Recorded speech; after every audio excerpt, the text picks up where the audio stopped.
Hello students, welcome my YouTube channel उन्नति।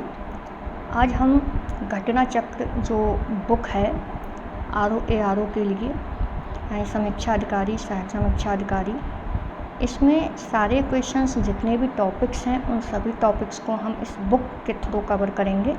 आपको मैं दिखा दूं कि हम इस बुक से सारी चीज़ें पढ़ने वाले हैं, जिसमें हल प्रश्न पत्र और तथ्यात्मक नोट्स भी दिए गए हैं। एंड RO के लिए बहुत ही ज़्यादा महत्वपूर्ण किताब है ये। एंड इस बुक से हम सारी चीज़ों को कवर करेंगे। जो भी क्वेश्चंस आए हैं एग्ज़ाम में अब तक, उन सभी क्वेश्चंस पर नज़र डालेंगे। साथ में इसमें जो भी नोट्स दिए गए हैं उन सभी नोट्स को हम पढ़ेंगे। तो इस किताब से हम अपनी पूरी तैयारी करने वाले हैं। मैं आपको किताब दिखा दूँ पूरी, आप चाहो तो इसको ऑर्डर भी कर सकते हैं। अच्छी किताब है, बहुत ही ज़्यादा अच्छी किताब है। इससे आपको सीधे सीधे क्वेश्चन मिल जाएंगे। तो आइए शुरू करते हैं हम इस किताब से आज का पहला चैप्टर। और पहले चैप्टर में हम पढ़ने वाले हैं प्राचीन भारत का इतिहास। प्राचीन भारत के इतिहास में कहाँ कहाँ से क्वेश्चंस आए हैं और किस टाइप के क्वेश्चन आए हैं, उन सभी क्वेश्चंस पर हम दृष्टि डालेंगे। यहाँ पर हम देख सकते हैं प्राचीन भारत का इतिहास। और प्राचीन भारत के इतिहास में सबसे पहले हम पढ़ने वाले हैं पाषाण काल, यानी पाषाण काल से कौन कौन से क्वेश्चंस अब तक एग्ज़ाम में बने हैं, तो उन सभी क्वेश्चंस को भी देखेंगे। साथ में इस बुक में व्याख्याएं भी दी गई हैं, आप देख सकते हैं फुल व्याख्या दी गई है। और इधर आप देखिए क्वेश्चंस भी दिए गए हैं, व्याख्या, और उसके बाद में जो तथ्यात्मक नोट्स हैं, तथ्यात्मक जो तत्व हैं, उन सभी तत्व को भी यहाँ पर बहुत ही अच्छे ढंग से डाला गया है। आप देख सकते हैं इसको। तो आइए देखते हैं। पहला चैप्टर है प्राचीन भारत का इतिहास और पाषाण काल है। तो यहीं से हम अपने क्वेश्चन की शुरुआत करते हैं। तो सबसे पहला क्वेश्चन क्या है दिया हुआ कि हड्डी से निर्मित आभूषण भारत में मध्य पाषाण काल के संदर्भ में प्राप्त हुए हैं। अब ये क्वेश्चन पूछा गया है यूपी ARO में मेंस की परीक्षा में 2013 का ये क्वेश्चन है। अब इसके अगर हम ऑप्शंस की बात करें, ऑप्शंस की तरफ देखें, तो हड्डी से निर्मित आभूषण भारत में मध्य पाषाण काल के संदर्भ में प्राप्त हुए, यानी कि ये क्वेश्चन हमसे ये पूछना है कि जो हड्डी से निर्मित आभूषण है वह पाषाण काल में कहाँ से प्राप्त हुए, है ना। तो ऑप्शन दिए गए हैं कि सराय नाहर राय से, मैदाहा से, ऑप्शन सी लेखैया से, ऑप्शन डी चोपनी मांडो से। तो आप देख सकते हैं इस प्रकार से क्वेश्चंस आती हैं। इस क्वेश्चन का जो आंसर है वह ए और बी दोनों है ना। सराय नाहर राय और मैदाहा, ये दोनों इस क्वेश्चन का आंसर है। अब इसकी व्याख्या की तरफ चलते हैं। तो मध्य पाषाण कालीन स्थल महदहा उत्तर प्रदेश के प्रतापगढ़ जिले में स्थित, यानी कि जो महदहा जो स्थान है, जो स्थल है, यह कहाँ है, ये उत्तर प्रदेश के प्रतापगढ़ जिले में है। बड़ी मात्रा में हड्डी एवं सींग निर्मित उपकरण प्राप्त हुए हैं, यानी इस जगह से बहुत ही बड़ी मात्रा में सींग भी प्राप्त हुए हैं और हड्डियां भी मिली हैं। कहाँ से? मैदाहा से। GR शर्मा ने महदहा में 3 क्षेत्रों का उल्लेख किया है। जो GR शर्मा है उन्होंने महदहा में 3 क्षेत्रों को बताया है, जो झील क्षेत्र, बूचड़खाना और संकुल क्षेत्र एवं कब्रिस्तान निवास क्षेत्र में बटा था। इन तीनों क्षेत्रों के नाम याद रखने हैं, झील क्षेत्र, बूचड़खाना और संकुल क्षेत्र। अब यदि बूचड़खाना की बात करें तो ये संकुल क्षेत्र से ही हड्डी एवं सींग निर्मित उपकरण एवं आभूषण बड़े पैमाने पर पाए गए हैं। यानी कि जो यहाँ पर जो बूचड़खाना है, ये संकुल क्षेत्र से ही हड्डी और इसमें सींग निर्मित उपकरण पाए गए हैं। यहीं पर डॉक्टर जय नारायण पांडे द्वारा लिखित पुस्तक पुरातत्व विमर्श में मैदाहा सराय नाहर राय एवं दमदमा तीनों ही स्थलों से हड्डी के उपकरण एवं आभूषण पाए जाने का उल्लेख है। तो यहाँ पर विकल्प में इन तीनों स्थलों के रहने पर इन्हें भी हड्डी के उपकरण प्राप्त स्थल के रूप में चयनित किया जा सकता है। तो इस क्वेश्चन का जो आंसर था उत्तर ए और बी है ना, यानी कि मैदाहा। आप देख सकते हैं यहाँ पर आंसर जो है वह ऑप्शन बी यानी मैदाहा बताया गया है। लेकिन यहाँ पर ए और बी यदि यहाँ पर होता तो ये दोनों ही इसके सही राइट आंसर होते। यहीं पर यदि हम दूसरे क्वेश्चन की तरफ चलें तो नीचे 2 कथन दिए गए हैं। यहाँ पर एक को अभिकथन यानी कि कथन और कारण वाला ये क्वेश्चन है। अब यहाँ पर जो कथन दिया गया है क्या है कि विंध्य क्षेत्र के पाषाण युगीन लोगों के नूतन भूतल काल के अंत में गंगा घाटी में प्रव्रजन किया।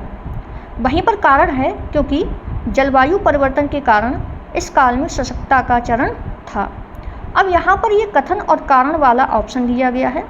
इनमें क्या होता है कि जो एक कथन है तो जो दूसरा कारण दिया गया है क्या उस कथन की सही व्याख्या करता है ना, इस तरह से पूछा जाता है। क्या उस कथन की व्याख्या नहीं करता है, ए गलत है तो आर सही है, या आर गलत है तो ए सही, इस प्रकार से ऑप्शंस दिए हुए होते हैं। तो इस क्वेश्चन के ऑप्शंस क्या हैं, ए और आर दोनों सही हैं तथा आर ए की सही व्याख्या करता है। दूसरा ऑप्शन यहाँ पर क्या दिया गया है कि ए और आर दोनों सही हैं लेकिन जो आर है वह ए की सही व्याख्या नहीं करता है। ऑप्शन सी, ए सही है लेकिन आर गलत है। ऑप्शन डी, ए गलत है लेकिन आर सही है। तो इस क्वेश्चन का जो आंसर है वह है ऑप्शन नंबर ए, यानी कि ए और आर जो हैं वह दोनों सही हैं और आर ए की सही व्याख्या करता है। कैसे व्याख्या करता है, क्योंकि विंध्य क्षेत्र के पाषाण युगीन लोगों के जो नूतन भूतल काल के अंत में गंगा घाटी में प्रव्रजन किया, जलवायु परिवर्तन के कारण इस काल में सशक्तता का चरण था, है ना। तो ये जो कथन है वह भी सही है, कारण भी सही है और कारण कथन की सही व्याख्या भी करता है। इसकी व्याख्या की तरफ चलते हैं। तो व्याख्या क्या है इसकी, जी.आर. शर्मा ने सराय नहर राय में खुदाई के बाद ये अवधारणा दी कि नूतन भूतल काल के अंत में सूखे के कारण विंध्य क्षेत्र में भोजन की कमी के कारण लोगों ने गंगा घाटी क्षेत्र में प्रवास किया था। तो ये है इसकी व्याख्या। और ये जो क्वेश्चन है ये यूपीआरओ एआरओ मीन्स 2016 का क्वेश्चन है। ऐसा नहीं कि ये क्वेश्चन ओनली यूपीआरओ एआरओ में ही इस तरह के क्वेश्चंस आए, ये क्वेश्चंस आपके यूपी पीसीएस की जो परीक्षा है उसमें भी आ सकते हैं। तो आप उन दोनों की परीक्षा की तैयारी करें। यहाँ पे ये इस बुक के थ्रू हम यूपीआरओ एआरओ स्पेशली तौर पे कवर करेंगे, लेकिन अगले वीडियो में यूपी पीसीएस का भी वीडियो में लेकर आऊँगी। उसमें यूपी पीसीएस के जितने भी प्रीवियस ईयर के क्वेश्चंस हैं और जो बाकी के जो 1000 MCQ हैं वह हम कवर करने वाले हैं यूपी पीसीएस की परीक्षा के लिए। वह वीडियो भी आपकी यूपी पीसीएस की परीक्षा और यूपीआरओ एआरओ दोनों के लिए ही इम्पोर्टेंट रहेगी। तो आगे चलते हैं नेक्स्ट क्वेश्चन की तरफ। क्वेश्चन नंबर 3 क्या बोलता है कि निम्न में से कौन सा स्थल प्रागैतिहासिक चित्रकला के लिए प्रसिद्ध है। अब यहाँ पर हमें ये बताना है कि ऐसा कौन सा स्थल है जहाँ पर प्रागैतिहासिक चित्रकला सबसे ज़्यादा प्रसिद्ध रही है ना। ये जो क्वेश्चन है ये उत्तराखंड UDA LDA मेंस 2007 का है। इस क्वेश्चन का आंसर है ऑप्शन नंबर बी, यानी जो भीमबेटका है वह प्रागैतिहासिक चित्रकला के लिए सबसे ज़्यादा प्रसिद्ध रही है। इसकी व्याख्या की तरफ चलते हैं। तो व्याख्या इसकी क्या है कि प्रागैतिहासिक चित्रकला का श्रेष्ठ उदाहरण मध्य प्रदेश के रायसेन जिला में स्थित भीमबेटका के शैलश्रय तथा गुफाएं हैं और भीमबेटका की प्रागैतिहासिक चित्रकला को मध्य पाषाण काल से संबंधित किया जाता है, जबकि जो अजंता और जो बाघ की शैलकृत गुफाएं हैं, गुफाओं की चित्रकला ऐतिहासिक काल से संबंधित है। तो ये इसकी व्याख्या है इस क्वेश्चन की। और आपको याद भी रखना है कि प्रागैतिहासिक चित्रकला के लिए कौन सा स्थल प्रसिद्ध है, तो जो भीमबेटका है यह प्रागैतिहासिक काल के लिए सबसे ज़्यादा प्रसिद्ध है। एंड यहाँ पर हमने इसकी व्याख्या भी देख ली है। इसी प्रकार से क्वेश्चन आते हैं। इन क्वेश्चंस का आप रिवीजन करते रहें और आपको एक आइडिया भी लगता रहेगा कि किस प्रकार के क्वेश्चन आते हैं। एंड चूँकि जो आरओ एआरओ है इसका पेपर लीक हो गया था तो री एग्ज़ाम होगा, तो जिन भी स्टूडेंट्स ने एग्ज़ाम दिया है उन्हें अब पता ही होगा कि किस प्रकार के क्वेश्चंस आते हैं। बताने की ज़रूरत नहीं है मुझे, बट फिर भी हम इन क्वेश्चंस का रिवीजन करेंगे जिससे कि आगामी आने वाली परीक्षा में अगर आपका यहाँ से कोई भी क्वेश्चन बनता है तो आपका वह क्वेश्चन सही रहे। नेक्स्ट क्वेश्चन की तरफ चलते हैं। निम्नलिखित मध्य पाषाणिक स्थलों को भौगोलिक दृष्टि से पश्चिम से पूरब के क्रम में व्यवस्थित करें। अब यहाँ पर ये बोला गया है कि जो भी ये स्थल दिए गए हैं इनको क्या करना है, इनको पश्चिम से पूरब के क्रम में हमें बताना है ना, कि पश्चिम से पूरब के क्रम में कौन कौन से स्थल हैं। अब यदि हम इसमें क्वेश्चन की तरफ देखें तो क्या दिया गया है, पैसरा, लेखैया, बीरभानपुर और मैदाहा, यानी कि ये 4 ऑप्शन है दिए गए। ये चारों ऑप्शन हमें क्या करना है, हमें पश्चिम से पूरब की तरफ लगाना है।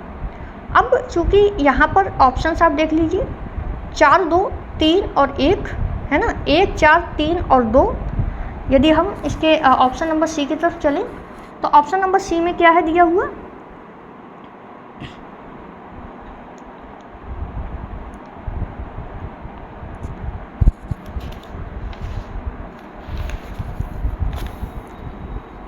ऑप्शन नंबर सी में दिया गया है 4, 2, 1 और 3। ऑप्शन नंबर डी 2, 4, 1 और 3। ये क्वेश्चन जो है ये यूपी आरओ एआरओ मेंस जो परीक्षा हुई थी 2021 में, वहाँ से ये क्वेश्चन लिया गया है। देख सकते हैं आप, इस प्रकार से ये क्वेश्चन आया था। अब यदि इसके पश्चिम से पूरब की ओर की बात करें तो इसका जो ऑप्शन नंबर सी है वह बिल्कुल राइट है। भौगोलिक दृष्टि से पश्चिम से पूरब के क्रम में मध्य पाषाणिक स्थल है, जैसे कि मैदाहा प्रतापगढ़ उत्तर प्रदेश में है। उसके बाद में लेखैया जो कि मिर्ज़ापुर उत्तर प्रदेश में आता है, पैसरा जो कि बिहार में आता है और बीरभानपुर जो कि वेस्ट बंगाल में आता है।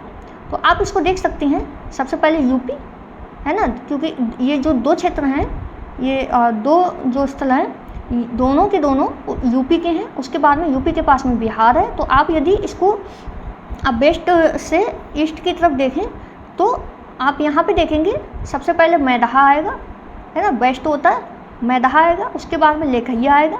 उसके बाद में यूपी के बगल में ही बिहार है, पैसरा आएगा। उसके बाद में बिहार के बगल में पश्चिम बंगाल यानी कि वेस्ट बंगाल है। तो आप देख सकते हैं कि वेस्ट टू ईस्ट हमें किस प्रकार से क्रम में इसको रखना है। तो ये तो पाषाण काल से रिलेटेड ये इतने सारे क्वेश्चंस थे जो कि पिछली एग्ज़ाम में पूछे गए थे और क्वेश्चन रिपीट भी होते हैं। ऐसा नहीं कि क्वेश्चन रिपीट नहीं होते, क्वेश्चन रिपीट भी होते हैं। तो इस वजह से हमने इन क्वेश्चंस पर नज़र डाली है, क्योंकि यदि हमारा कोई भी क्वेश्चन रिपीट होके आ भी जाता है तो उसको हम सही कर सकें। बाकी जो क्वेश्चंस होते हैं व्याख्या से भी फंस जाती हैं, तो व्याख्या भी हमने देख ली है। अब आइए देखते हैं जो तथ्यात्मक नोट्स इस बुक में दिए गए हैं वो क्या क्या हैं। पाषाण काल से रिलेटेड देखेंगे हम।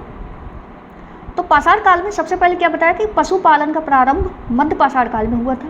यानी क्वेश्चन यदि ये बोला जाए कि पशुपालन का प्रारंभ कौन से काल में हुआ तो वह कौन से काल में हुआ है, पाषाण काल में हुआ है। दूसरा इसमें नोट्स ध्यान में रखने के लिए मानव कंकाल के साथ कुत्ते का कंकाल कहाँ से प्राप्त हुआ है, ये बुर्ज़होम जम्मू एवं कश्मीर से प्राप्त हुआ है।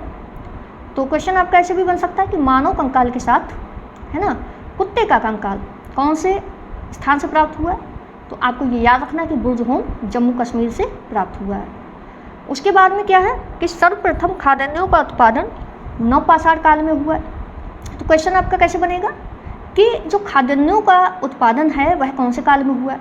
इसके ऑप्शंस दे दिए जाएंगे, नवपाषाण काल, मध्य पाषाण काल है ना, पुरापाषाण काल, या फिर इनमें से कोई नहीं।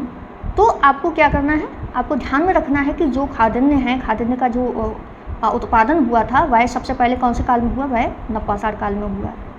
नेक्स्ट आप देखेंगे कि भारतीय उपमहाद्वीप में कृषि के प्राचीनतम साक्ष्य वाले स्थल क्रमशः हैं लहुरादेव, जहाँ पर चावल के साक्ष्य मिले हैं, मेहरगढ़, और यहाँ पर गेहूँ के साक्ष्य मिले हैं। क्वेश्चन कैसे बन के आएगा कि चावल के साक्ष्य कौन से स्थल से प्राप्त हुए हैं। तो हमें याद रखना है कि जो चावल के साक्ष्य है ये लहुरादेव से प्राप्त हुए। और इस तरह से भी क्वेश्चन आ सकता है कि गेहूं के साक्ष्य कौन से स्थल से प्राप्त हुए, तो उसका आंसर क्या होगा कि गेहूं के साक्ष्य मेहरगढ़ से प्राप्त हुए। अब यहाँ पर हम मेहरगढ़ के बारे में जानेंगे। मेहरगढ़ जो है ये बलूचिस्तान में पड़ता है। बलूचिस्तान से पाषाण संस्कृति से लेकर हड़प्पा सभ्यता तक के सांस्कृतिक अवशेष प्राप्त हुए।